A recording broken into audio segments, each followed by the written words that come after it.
All right, thanks everybody for showing up. This is an unusual topic. It's one that I don't usually give speeches about, but it's one that I've been wanting to do for a while, for 6 or 8 months now.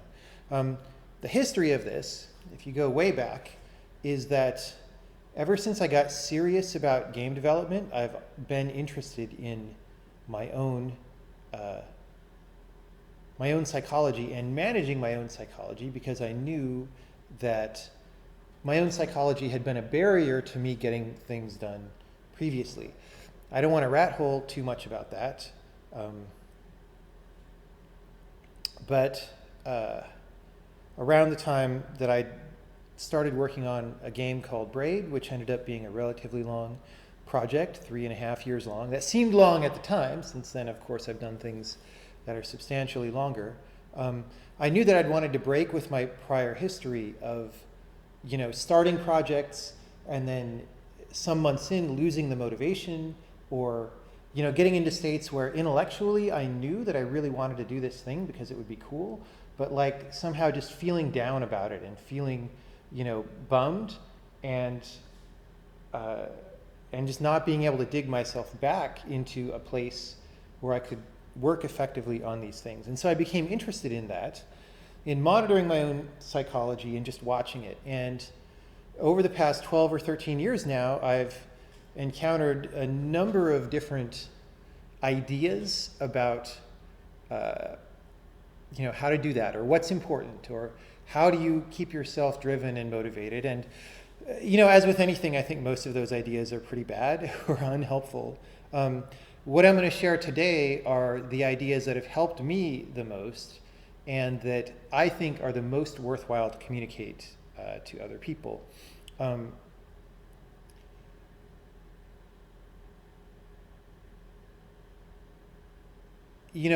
So the rest of the story of the genesis of this talk is just that at HandmadeCon last year, I was on a panel and somebody asked me a question about how to keep motivation for longer projects. And at that time, I gave an answer that was it was vague and short because I didn't want to take too much time because it was a panel.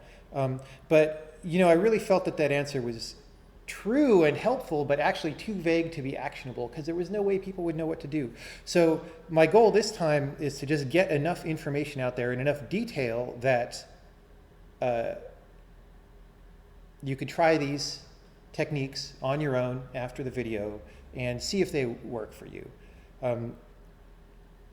Don't believe me that these are the best possible techniques for dealing with motivation and depression types of issues, but just give them a try. If you like them, keep doing them. If you don't like them, don't keep doing them. Now, I did just say something about like motivation and depressive feelings and stuff, and it's not necessarily obvious that those are really the same thing, but I see them on a spectrum of things that it's sort of the same thing manifesting at different levels of seriousness in the life of a software developer. I've been programming for about 35 years, and I'm very familiar with what it feels like to sit down in front of a computer and program. And I think it's not too surprising that sometimes we are beset by negative emotionality, right? I think, for example, that computers are fundamentally depressing because our body does not expect in its natural state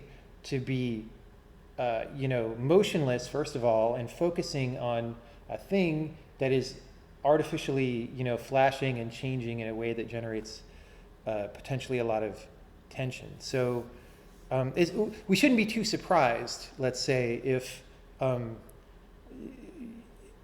malaise kind of arises, or your body wants to start to say, like, I don't feel like I should be here, right? I should be somewhere doing something else. So that's all just to say that that plus the fact that these projects that we try to do in video games and other parts of software development are they're very intense in terms of the amount of work you have to do and the quality of work you have to do. And so I feel like there's a little bit of an unspoken epidemic, or maybe not an epidemic because I don't think it's exactly contagious in that way, but there's There's a bigger problem out there than people readily admit, or at least think of, consider, because most people aren't going to talk about how they're depressed unless they're just over the cliff and being Eeyore and telling you all the time how they're depressed, right? Most people don't want to be that person, and so they keep it bottled up. But in my experience, a lot of computer technical people, whether they're programmers or other people that sit in front of the computer a lot of the time, are unhappy for a great percentage of the time that they're sitting in front of the computer. And we can leave, there's a whole other part of the discussion about how social media type sites that we have these days are engineered probably to make us even more unhappy than we would otherwise be. Let's table that and even just say that just regular working life is probably unhappiness making. And so I think we need techniques to deal with this. So I'm giving you my best techniques. These are not Western psychological techniques. They come from meditative traditions. But they're very simple. You don't have to be some kind of super meditator in order to be these things, in order to do these things that I'm going to talk about. In fact, some of them are going to be so simple that they seem like basically nothing, and you'll be like, how is that supposed to help me in my life? But hopefully I will do a good enough job explaining how these can help that they'll make sense. And we'll do a little bit of them as we sit here. So maybe that's enough preamble. I really don't like a lot of preamble. So let's talk about experiences of negativity that you might have either in your day-to-day working life or that build up over a long time around a project, right? And like I said, these can be anywhere on the spectrum from a lack of motivation to like full-out depression and inability to work and just negative affect spilling over into all parts of your life. And to have something very concrete to talk about, I'm going to go toward the more negative end of that scale, because if we talk about like subtler lack of motivation, it's harder to grip something. Whereas I think most of us have been depressed at least a little bit, right? We know what that feels like. It's a very negative feeling. But the reason it's such a problem is that when it's happening, it feels very serious, right? It feels looming and unavoidable, like there's a big problem and we don't know how to deal with it, and it's hard to bear, right? And in its very worst cases, it can feel unbearable, right? We just can't deal with it. And so the techniques that I'm going to talk about today are about sort of turning down the volume on that kind of problem, mitigating it, diluting it if you think of it as ink or something, until it's not really unbearable, right? Until it's not so serious, until it's not so looming, until it's actually small. And it's amazing how much that can do for you. So we're going to take a divide and conquer approach. If you talk about the experience of being depressed or very negatively emotional, for our purposes today, we're going to divide that into a few parts, and then we're going to approach each part and attack each part separately. And then when you put them back together, because we've made headway on each part, the whole is not so bad, right? It's exactly like an engineering problem. You might start with a problem and it seems daunting, and then you break the problem down into separate steps, and then you solve each individual step, and then you've got a full solution, right? So this is something that engineers are very familiar with. So when we're having a negative time, there's several things happening, and you can categorize them very broadly into thoughts and emotions, right? So you might have negative thoughts, such as, oh my God, this project is taking so long, right?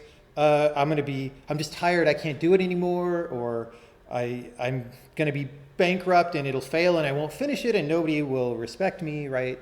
Or, I'll release my thing that I expect to be so great and everybody will judge me, just like I saw them making harsh comments about that other thing, and everyone will think I suck and I'll be seen as a fraud and a failure, whatever. You can whatever your personal thoughts are probably a little bit different from everybody else's.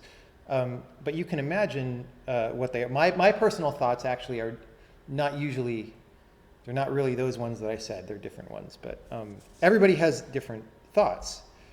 Now, we're going to disregard for today whether those thoughts are actually true or false. In fact, a great many of them may be true, but that doesn't mean that it has to create a depressive situation, right? So we're not going to take an approach of, like a lot of people on the internet who are like feel-good people or I'm such a good friend or whatever, will just try to tell you, oh, that's not true, and get you to do this reality denial kind of therapy on you. That's very bad therapy, right? It's not going to work very well. What works well is being impervious to whether particular ideas are true or false, right? So the other thought part of that is the emotions part. And with emotions, we're actually going to break that down into two parts. With any emotional state, there's the non-physical part of the state that's a more abstract thing like happiness or sadness or something like that. But emotional experiences are always also grounded in the body.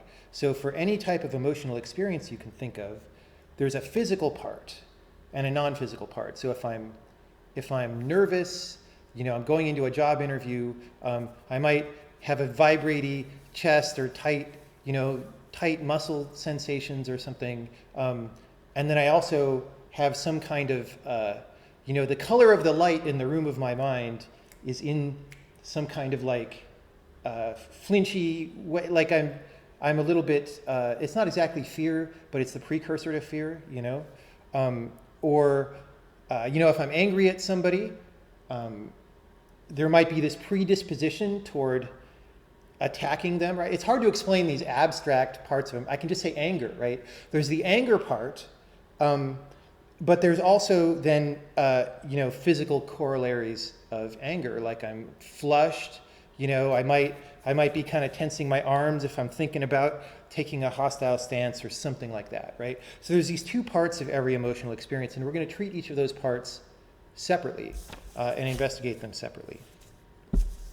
And then we'll put them all back together at the end. So let's start with thoughts.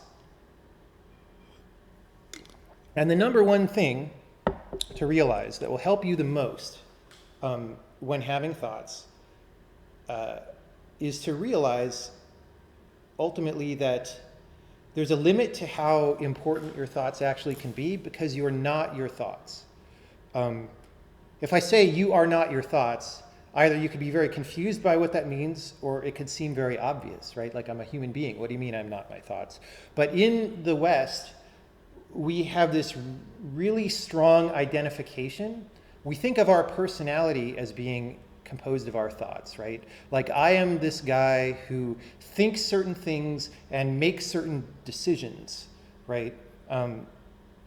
And whereas it's true that I think certain things and make certain decisions, that's actually a tiny portion of what it's like to be me at any given moment.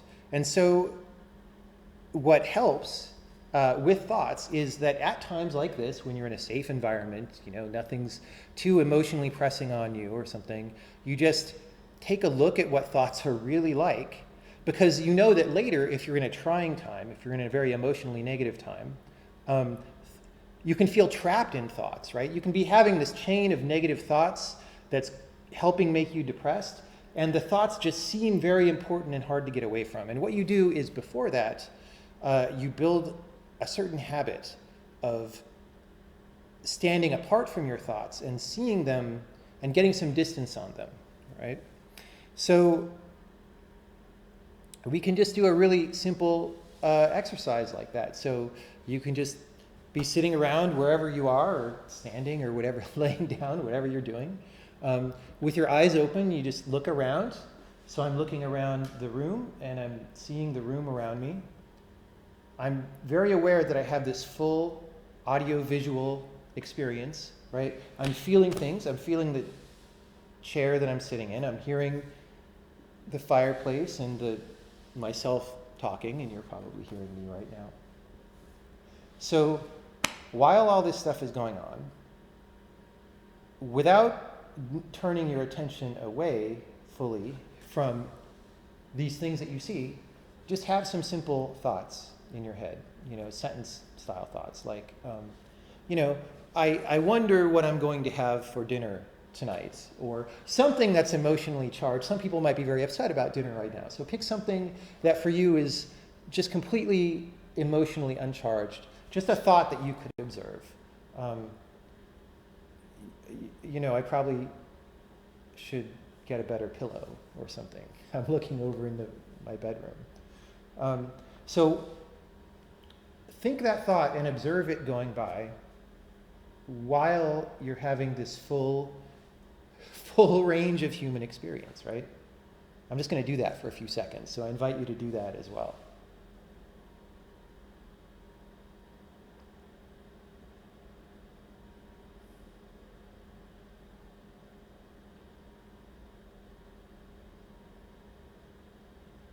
And if you get trapped in a thought for a second, if your attention goes completely into the thought, just remember that and just blow it back out to the whole room, right?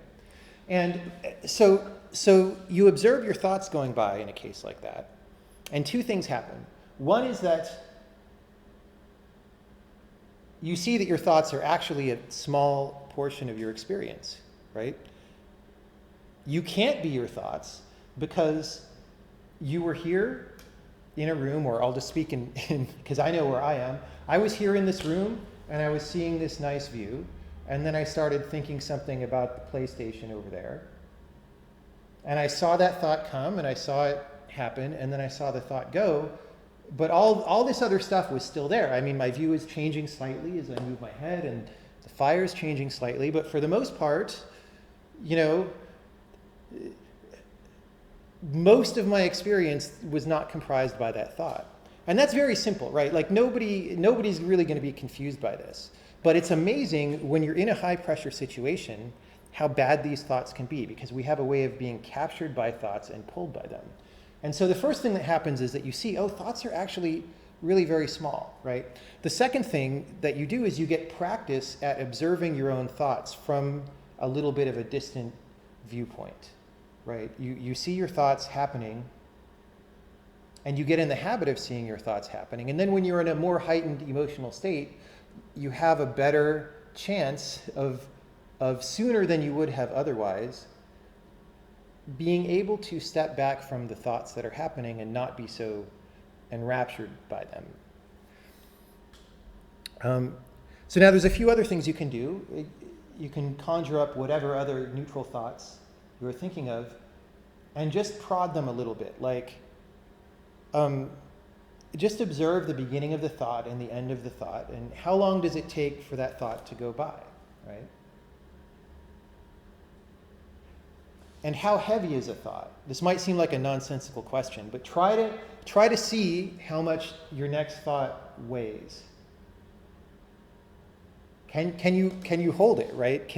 Does it weigh anything? And of course, the intellectual answer is, of course not. What are you talking about? A thought is a thing in my head, right? But the point of this is not intellectual answers. The point of this is for you to directly experience something that you may not have bothered to look at, and to sort of let certain kinds of observations soak more into the way that you are from moment to moment, right? So how heavy is a thought? I wonder, I probably should have taken care of that box on my counter by now. Can I stop that at a particular word? Can I stop that thought? How solid of an object is that thought? Can I stop that thought at the particular word, like box, and then hold it and let it go? Or does something happen when I try to do that? Right? I'm going to do that for another few seconds.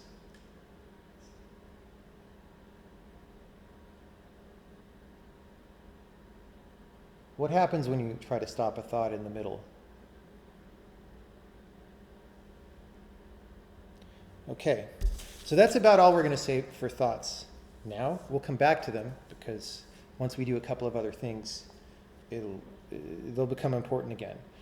But so again, the two points here, and they seem simple, but if you actually take this seriously, it can change a great deal, right? So the first thing is, this kind of simple observation helps us from identifying so closely with thoughts, so that we're not so immediately reactive to them, right? Because we're able to realize that our awareness of the thought is separate from the thought itself, right? And we're developing that viewpoint. We're developing the strength of the viewpoint of being aware of a thought rather than just being the thought, as so often happens when our mind gets carried away.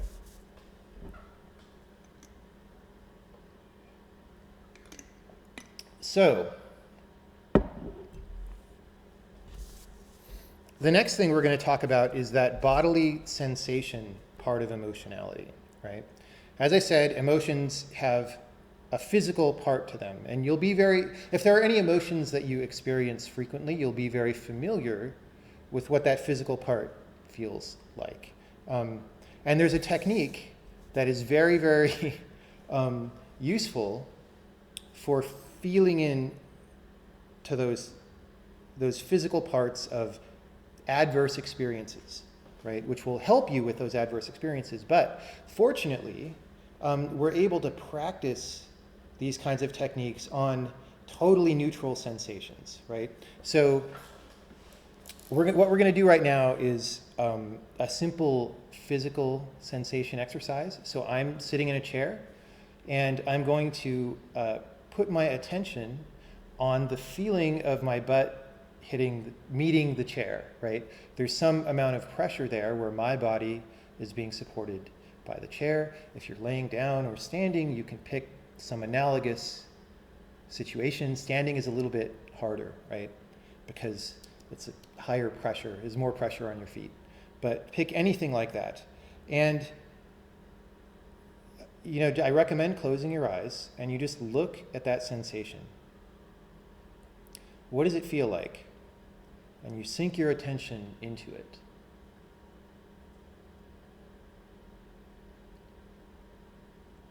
Is this sensation a solid object, or is it an ethereal thing? And is it a well-defined thing? Does it have solid edges? Is it a well-defined area? Or is it a fuzzy and indistinct area?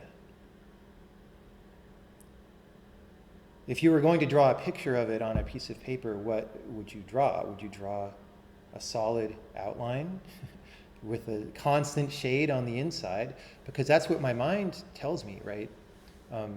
My thinking mind says, well, there's some butt-shaped shape where I meet the chair, and that's what I would draw. But is that actually what you see when you drop your attention into that sensation, or do you see something else, right? If you see a firm boundary at the edge of the sensation, investigate whether it's really there by focusing your attention more closely on that boundary. If there's really a boundary, you should be able to see it with greater sharpness, shouldn't you? You should be able to locate it exactly. I don't find any such thing. I'm opening my eyes now. You're welcome to do so. I don't find any such thing when I do that kind of investigation.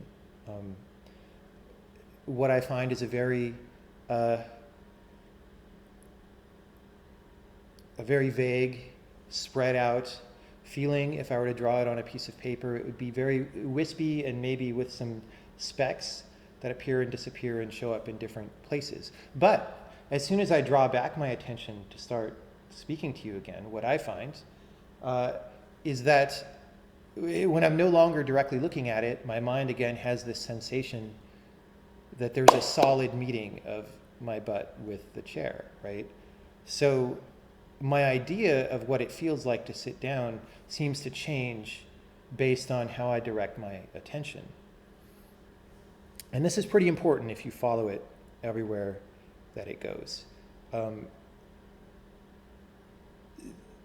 There's some kind of a layer of interpretation that your mind is constructing, right? So you have some sensations coming in from your body, and they're very vague and ill-defined, and one of the jobs of your mind is to make sense of these sensations and put them together into some picture about the world that you can then deal with, right? And so one of those things that it does is it makes things feel more solid than they actually feel. But by dropping your attention in, you're able to feel past that layer of interpretation into, I don't exactly know how much they're the raw sensations, but into something that is, let's say, not yet post-processed or something like that, right? You're able to feel something that is less useful in terms of navigating the world of solid objects, but that is more truly what it actually feels like to sit on a chair, right? It's not a synthesis. And it's interesting to, again, I can put my attention on this computer over here, and maybe it feels more solid back there, but then I drop my attention back there, and there's a moment during which my attention just sort of feels the illusion of solidity dissolve, and I feel what the sensations are actually like, right?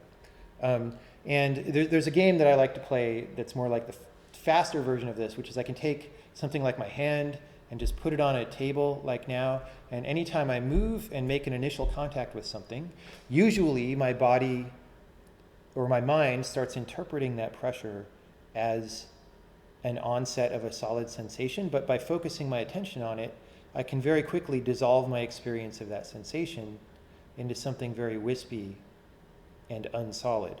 And so it's a nice game to play, to just say, okay, my hand is up, my hand is down, and how quickly am I able to drop into the sensation such that I get past that layer of interpretation, right? Hands up, hands down. Pretty fast, but it's not instantaneous for me, right? But it doesn't need to be, because what I'm after today is more seeing the difference between that layer of interpretation and the more raw, low-level sensations beneath it. Now, it's important when you're doing this exercise, and for all these exercises that we're going to talk about, that you're not really trying to dictate a particular experience. You don't want to be trying to feel a certain exact thing. You don't want to try to be too much in control of what you feel. You don't want to have an agenda. The right mindset is investigation, right? You're inquiring into, what does this sensation of my hand on the table feel like if I just look at it more closely than I may be in the habit of doing in everyday life? And it's funny because on the one hand, the way it feels is very familiar. Like, I know that's how it feels. It's been that way my whole life. But on the other hand, until I started doing this, it didn't really sink in that that was a thing, or that that might be important to consider, right? Now, we've been talking about this on a neutral sensation so far, but this works on any kind of sensation.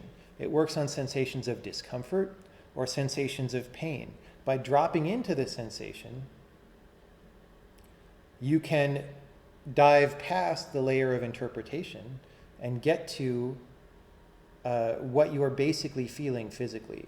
And the interesting thing that you find when you do that is that the actual sensation is neutral. And it's your interpretation that's making it negative. And it sounds like some extreme guru power to be able to do that, but actually anybody can do it. It's really not hard. So, one day some years ago, just to give you an illustration, after I'd first been learning these techniques, I ate at a pretty bad restaurant in my neighborhood, or it was bad back then. And I got food poisoning. And it was a really bad case of food poisoning. I was sick in bed for 2.5 days, just shivering as my body was, generating a fever to kill all the germs, and just with pain in my stomach. And I was feeling really miserable, right? Or I was feeling miserable until I realized, I've been learning these introspection techniques, and this seems like a good time to try them out, right? So in the same way that we were just looking at these basic physical sensations, like what it's like for the pressure of one surface to meet another surface, I did that to look at my stomach pain or the full body extreme unpleasantness of running a really high fever and shaking and sweating really grossly, right? Just looking at all those sensations. And very quickly, I was able to turn my experience from a miserable one into an experience of neutral observing or neutral experiencing of these sensations that were coming up from my body. Now, it was a little bit difficult in that case because it was a relatively strong experience, and so from time to time, I would lapse in my I don't exactly want to say concentration because it wasn't concentration, but I would lapse in my ability to maintain this viewpoint, and I would be miserable for a few minutes, but then I was able to dive back in, right? And that was a very interesting couple of days. You know, I mean, it taught me a lot about experientially about what negative feelings are like. Now, from a scientific viewpoint of the human organism, we actually know all this, right? So if you cut your hands or scrape it on something and you have this feeling of pain, we know that what's really happening is, well, you have some nerves in your skin and they transmit some impulses, and that's just like information going over a network. And then some part of your mind is in charge of knowing what body harming patterns or what patterns of impulses are likely to indicate harm to the body and to assign negative sentiment to those things, right? We know if we're scientifically educated that is what the physical human body does, but somehow we don't let it sink into our day-to-day behavior, right? But this is a very direct way to experience that sensations are actually neutral. And in the same way, in the way that we were, when I was feeling the sensation of my butt on the chair, in the way that I dove past a layer of interpretation very easily to get to the sensation underneath, in the same way you can dive past that layer of interpretation of pain as being negative, and you can experience just what it is, which is some sensations, some feelings. Now, the stronger the pain or the negative sensation is, the more difficult this may be because there's some voice in the back like screaming urgently for you to take care of this situation. So, if I were being tortured or something like that, I might have a very difficult time invoking these techniques for very long. I probably could do it for short periods of time. I don't know, I've never been tortured. But for anything less than that, I don't find it to be particularly difficult to engage this frame of mind.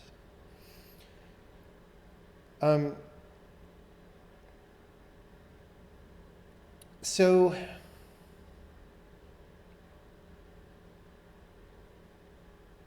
there are two things that you get out of this. One of them is, I'll repeat, the understanding that sensations are at their core neutral. They're not negative or positive, right? The negativity or positivity are things that you assign later, and therefore they're not that serious because the negativity isn't something exactly that's happening to you, right? It's your evaluation of the happening. And that means you have at least some degree of control over it, which again, when we talk about serious depressive situations, gives you a little bit of a way out. There's another thing that it does, though, which is that long term, if you do this a little bit, it gives you an understanding of what is being interpreted by your mind or what is being synthesized by your mind versus what is not. And what was very helpful for me to see is that a great deal of what I assumed was everyday physical experience was actually interpretations imposed by my mind. And so I'll give you another example about that.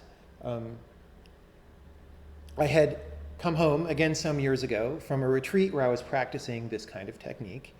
And it was the next day after the flight had landed. So I was at home, I woke up, it was Saturday, I did some work stuff that I had to deal with due to being gone. And then it was like going on noon or afternoon, and I had to go down to get breakfast. And I was very, very grumpy because over my whole life, I had a sort of what I would tell you was a metabolism thing or a body chemistry thing, where if I don't eat in the morning, I got very, very grumpy, and I could feel my body temperature change, and my mood would drop, and I would be very short with people and very clipped in the way that I'm dealing with them, and like, look, I just want food. Come on, what are we doing, right?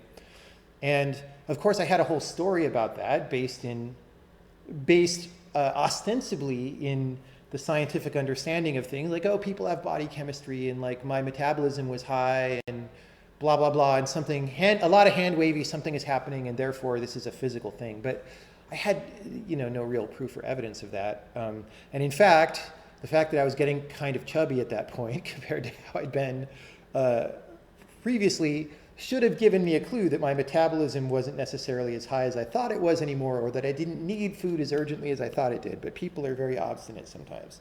So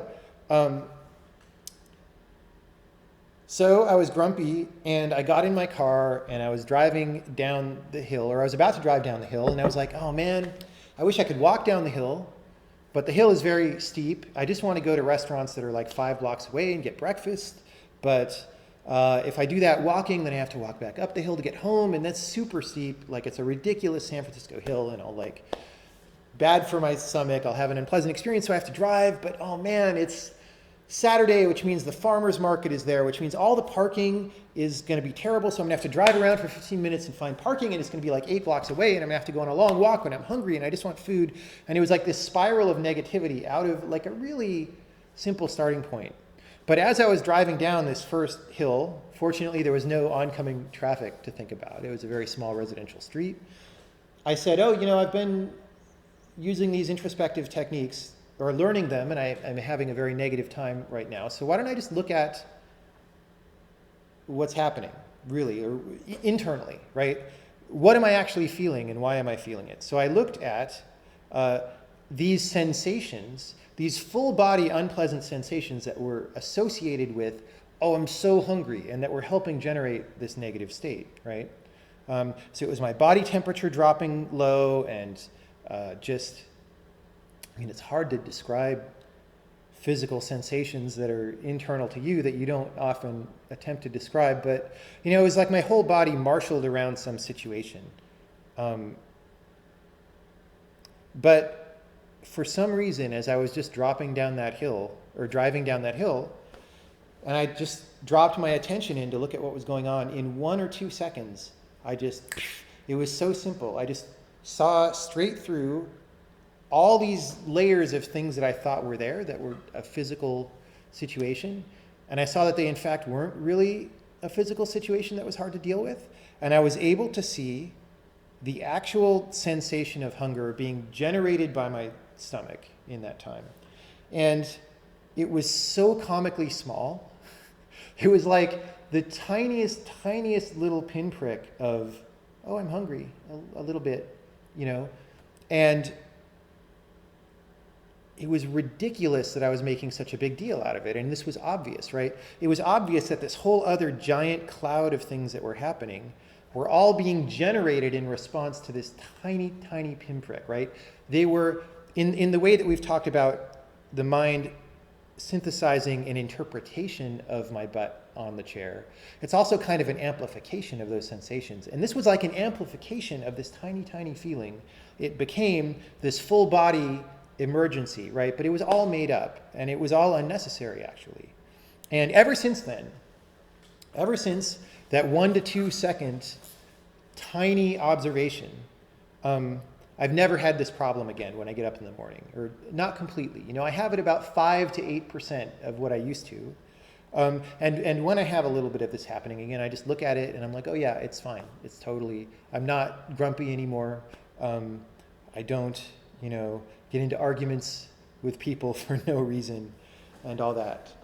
And it took almost nothing. It took just a second of looking internally. And I was not even particularly experienced in this type of introspection at the time when that happened. It was just, it's just not hard, right? That's all I can say is it really doesn't take much. So to summarize for physical sensations, there are two things that you can gain. One is the sensation, or the knowledge that sensations are at their heart neutral, right? Which will help you when you think that you're feeling a negative sensation, right? And the second thing that you gain is this awareness of your mind's amplification strategies, right? And they're not necessarily bad, right? So you could imagine all sorts of reasons why I might have grown up with some kind of amplification strategy for hunger. Maybe when I was a little baby, my parents didn't look after me enough and didn't feed me readily enough, and I learned that I really had to yell or something. I don't know, right? I don't know if that's true. It's just a made-up story to explain that or just to point out that there are legitimate reasons why you might have needed to develop a habit like this when you were younger, not even baby age, but like when you were teenaged or a young adult. But sometimes we develop these habits to get us through a short period, and then they become more trouble than good, right? More harm than good. And at that time, it's at least better to see through them so that you know that they're not inherently necessary. And then you can be free to make decisions about whether you want to comply with what that habit or amplification is telling you or not. All right, so the third part of our situation here is the non-physical parts of emotions. So the things that we would just normally call, sadness or happiness or anger or, glumness or something like that. And what I find it always hard to talk about these, but there's something like the way that I'm predisposed toward interpreting new events. If somebody says something, am I going to react to it positively or negatively, right? Like, what color is the light inside the room of my mind? I don't know why that makes sense, but that's a way that I like to think about it. And the reason I put this third is that a very good way to learn to deal with these is exactly the same as we learned for the physical sensations, right? What you do is you put your attention on the emotion that you're feeling, and just look at it. You don't try to change it. You don't try to be happy if you're sad. You don't try to be sad if you're happy. You just say, what am I feeling right now? Like, just what does it feel like? That's all. Now, the reason that we did this third is because with physical sensations, it's a little easier to have a guess about where to put your attention. Whereas if somebody says, put your attention on your sadness or something, you might end up thinking about your sadness, which is not the correct thing to do, or trying to be more sad or something. But just in the same way that you turn your attention to the feeling of your butt on the chair, you turn your attention to your emotional state. And what you'll find, or at least what I find when I do this, is that these emotional states disappear completely, right, when I look at them. They're just gone, which comes as a surprise, perhaps, when you first start doing this kind of thing, because we have this idea that emotions last a long time, right? Like if I have a conversation with someone and we have a strong disagreement and I get angry and I leave the room and I'm still angry. Maybe I'm angry for hours, or maybe I'm angry for days or weeks, or maybe I form a vendetta that lasts for years, right?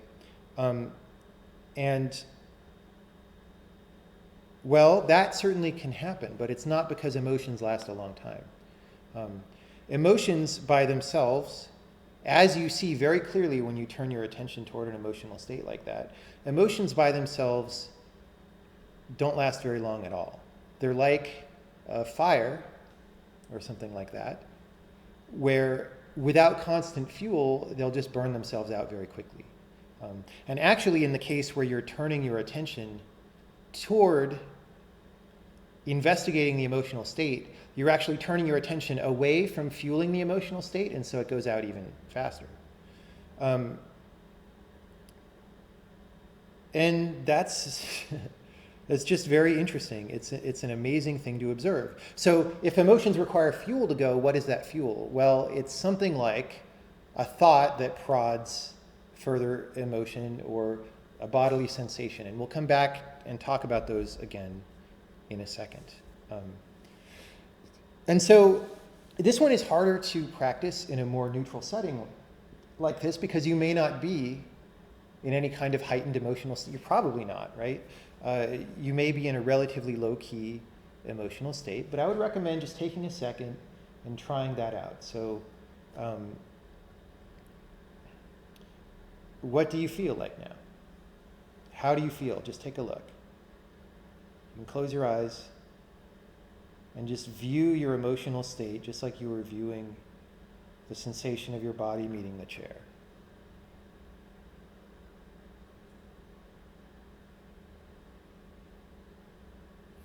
And it becomes very easy to be calm very quickly. I'll give you a little more time to try it because it's important. But it's also, if you're not experiencing something provoking emotion, it's subtler. It's subtler to do right now.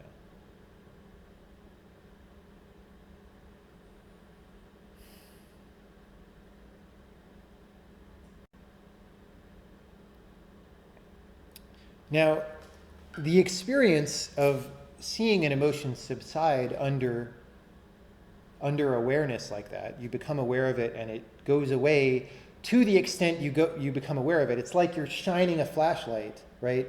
And the emotion is the shadow, and the shadow is gone purely through the act of you shining the flashlight on it. It's that instant. And one thing that gives you, if you do that enough times, is the understanding that if you're in a difficult time emotionally, you may not, even though you may not have the discipline to keep yourself in a calmed state, you can always have just like a moment or two of respite from this emotional onslaught that you're feeling, this overbearing thing, because, you know, in the same way with a physical pain sensation, I could see it as neutral for a second, even if it's very strong. With emotions, it's the same. I can see that they're not really there in the way that I think they are. And even if I can only do that for a second, that knowledge goes with me. And then later, when I'm upset at someone or I'm feeling very uncertain and afraid about the future, and I think that this is so overbearing or so powerful, I can just go like, oh wait, no, it can't be, because I've had that experience before of knowing that emotions aren't like that. So this one may be stronger. I may only be able to, loosen it for a minute, but I know that, and that makes it not impregnable, right? And that makes all the difference in the world to your feeling of agency and your feeling of being able to cope with what your emotional situation is, right? And then as you do this more over time, you gain the knowledge that even if you're feeling an emotion very strongly right now and you're not in this kind of neutral observing mood where you can make it wash away, even if you're feeling it very strongly, you've seen its nature as like something not that strong at all. It's like a piece of tissue paper that you can poke through at will. And so the way I'm explaining this, it sort of sounds like two redundant things. But the first part was about you can give yourself relief at any time. And this part is about, because you can poke through that wall at any time, it's actually not much of a wall. So if you feel like depression is some three-walled prison with thoughts and bodily sensations and emotional states all hemming you in, that emotional state wall is actually the weakest one at all. It's like tissue paper. You just walk through it at any time. And so feeling trapped like that, it's much harder for it to happen, right? It feels more ridiculous. Okay, so taking these three things and putting them back together, what actually happens, right? So we've looked individually at thoughts, we've looked individually at bodily sensations, and we've looked individually at emotional states. But what actually happens in everyday life is these things mix and interact. and there's some kind of perpetual motion machine, right? So if I was angry at somebody and we had a discussion and I leave the room and my emotion starts going down, like I was angry and my anger starts subsiding, it'll get prodded again. I'll have a memory of what they said that I didn't like, or I'll have a picture in my mind of the body language that somebody held as they said a certain thing to me, and that makes me angry, or maybe when they said that thing originally, I felt embarrassed or flushed, right? And then when I'm remembering what they were saying to me, that flushed feeling comes back, and that provokes some negative emotionality. And then that negative emotionality that negative emotional state predisposes me toward thinking more things about how angry I am, or waking up more negative bodily sensations. So it's like things prodding each other and generating a self-sustaining cluster experience, however you want to say that. Now, the good thing about this is that awareness of any of the things, any individual one of the things that I've talked about so far, will weaken this cycle. So if you didn't even get what I was saying 2/3 of the time, but for one of the things you were like, oh yeah, I get what he was saying about thoughts, or I get what he was saying about physical body sensations, a little bit. That little bit will weaken this part of this self-prodding machine. Some, right? And as I've said, you can do exercises to observe these things independently and further weaken those walls or those legs of this thing that's happening. But you can also then just observe how this machine is happening in your mind, in your daily life. And that observation, under less dire feeling situations or less life-threatening situations, will help you when things get even more serious. So as another example, some years after the previous couple examples I gave you, I was just walking down the street one day after having been on the internet in the morning, and we all know that's a mistake, right? So I'd had some discussion.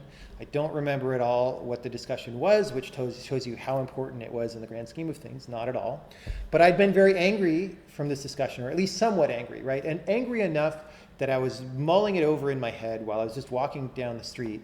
I had nice things to look at, but I was insisting on playing this conversation in my head. And I was looking at one part of what somebody typed on the internet, and part of my mind said, aha, that phrase right there, it picked this thing out and said, that specific phraseology in this context means that that person did not sufficiently respect you and you should be offended. Aha, I found it, right? And therefore you can attack them back for this and that and that. But having had some practice in these techniques, I had a little bit of that distance of standing back and watching your own thoughts while all this was happening, and I saw it play out. And I realized people are kind of crazy. Like, I'm kind of crazy, and everybody's like this, so everybody's kind of crazy. And what do I mean by that? I mean the following. People will tell you that they don't want to have negative experiences, right? Most people will tell you they want to be happy, right? But what I saw very clearly happening was a part of my mind whose job was specifically to make me more angry, reach out and say, this thing here, right? Be mad about this. It's like the guy who big guy who walks into a bar looking for a fight, and he's kind of drunk and he's bumping into everybody hoping that somebody will start something with him, right? It was like that. But I want to be happy, right? So if I want to be happy, why was I creating this problem? Or at least if I didn't create the problem, let's say that the other person meant to antagonize me, right? Why was I so willing to step into that and amplify it and propagate it? Well, you can imagine, again, from an evolutionary standpoint or any technically oriented standpoint that you want to take, you can think of all sorts of reasons why, it's more fit to monitor your social status in a complex social hierarchy and so on and so forth, right? You can totally totally make up an explanation for that that makes perfect sense. But that doesn't really make it less crazy to simultaneously think you want to be happy and to simultaneously be self-generating this kind of negativity or going out of your way to find negativity. And you may think you don't do it, but you probably do. Almost everybody does this all the time. And this will become very clear to you if you start observing this interplay between thoughts, emotions, body sensations, further emotion, further thoughts, and so on. So I just recommend giving that a try. So to review, we looked at thoughts, bodily sensations, and emotional states, and there were sort of two takeaways for each one. So for thoughts, the first takeaway is you shouldn't necessarily identify so closely with thoughts because you are not your thoughts, and in fact your thoughts are very small. The second part of that is that it's very useful to have a viewpoint of standing back from your thoughts and seeing them happen, because then you won't be so instantly reactive and you'll be a better observer and you'll know more what to do, right? With sensations, the two takeaways are sensations are fundamentally neutral. They're not fundamentally positive or negative. And a lot of what your mind is engaged in is interpretation or amplification of these sensations, but you're able to see through these and see the lower level truth of what's happening. And I don't want you to believe me on those. To whatever extent you were able to see that during the exercise today, maybe not at all, maybe only a tiny bit, my recommendation is just to go try those yourself, because it's very easy. You just try them for a minute in the middle of the day, while you're having a coffee at lunch or something. And it's very informative to see what you see when you do this. And the third thing about emotional states, the two takeaways are that if you look at them in this earnestly neutral or inquisitive way, they disappear instantly, right? And the fact that they disappear instantly can give you relief when times are hard. And you put all of these things together, the more headway you make into each of these pieces, the less they fit together into this weird machine that propagates negative states like malaise, depression, lack of motivation, and so forth. So you can hopefully at least imagine how if you have this depressive run that's fueled by these things, if you weaken some of them, how it'll decrease that. And then going back to something more subtle like malaise, like I sit down in front of my computer and I intellectually I want to make more progress on my project, but I just can't make myself do it. Like the mouse keeps popping open the web browser to some stupid discussion site or something, right? When that happens, I recommend starting with bodily sensations and see what your body is feeling, because more often than not, you'll have some negative body sensation driving that, and it'll do you a lot of good to observe that. And then the second thing is just to observe thoughts. You can observe feelings as well, but often in those cases, they'll actually be a little bit subtle and backgrounded. But give it a try. This has gone an hour, almost exactly, so I want to close it. We'll do questions in a minute after a short break. There's a last thing I want to say, which is, hey, I'm putting this video on the internet, and I know how the internet goes, and the number one thing I anticipate is for somebody to try to interpret this with maximum uncharitability and come along and say something like, oh, this is like some kind of Christian Science or Scientologist bull crap that is actually anti-science. And he's telling you to like do some Eastern woo-woo to make your problems go away and ignore like antidepressants and that kind of stuff. And that's not actually what I'm doing. So let me state clearly that if you have a serious depression problem, I think it's up to you and a discussion with medical professionals whether you should take antidepressants or not. I do not wish to register any opinion either way. I have no experience with antidepressants myself, but in previous stages of life, I would have considered myself mild to moderately depressive. I would have sessions of being seriously depressed for days in a row frequently, right? And now I don't. Now these feelings come on and they're very small and tiny, and they're like barely there, and they don't really get in my way, and they still seem to be decreasing year after year. And so these techniques, even though they seem like almost nothing, have been very, very powerful in my case. They may or may not be powerful in your case, so I'm putting these out there so you could try them. If you don't like them, you don't like them, that's cool. On the subject of antidepressants, though, I'm given to believe that a lot of people are unhappy with them. A lot of people don't particularly have good experiences with them. So I think it's worth trying alternatives. And, you know, antidepressants are not really like other medicines, right? So for most medicines in science, like a vaccine or an antibiotic, we have an explanation for why it works and a mechanism. And if there's side effects, you know, those maybe kind of happen because the body is very complicated, but we at least understand why some of the side effects are happening, right? Whereas with antidepressants, if you look into them, they're really not very well understood, which is in part is why your doctor might go through 6 different antidepressants before, you know, before giving up or picking the one that worked the best but still has some unpleasant side effects. And whatever. I don't want to go on too long about those. It's just to say that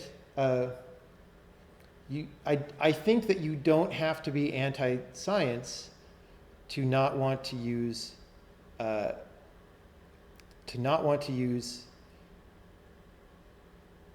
some of science's weaker medicines of last resort, right? That's all I'm going to say. So that's it. We're going to take a short break, and I'll be back and take a couple questions. So 2-minute break. Go ahead and type